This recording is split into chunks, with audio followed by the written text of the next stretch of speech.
Hi guys, welcome back to our channel. So in this guide, I'm going to teach you on how you can create private Discord channels. So first, you need to go ahead and access the server where you want to create a private channel. Right click on the left panel or the plus icon next to the category. Let's go ahead and create a text channel. So click on create channel option. Here select whether text, voice, or form. Then enter your channel name. Toggle the option of private channel and then tap on next, which is highlighted in purple color. Now you can add members or roles.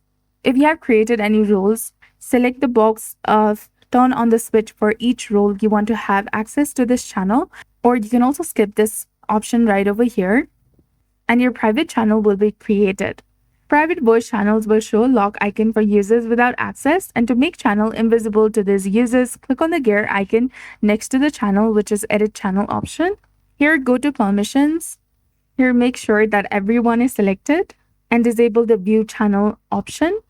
Then tap on save changes, or simply go ahead and exit this page or menu and your changes will be saved. So that's it. I hope you found this video helpful. If you did, please like, share, and subscribe. Thanks for watching. We'll see you again in the next one.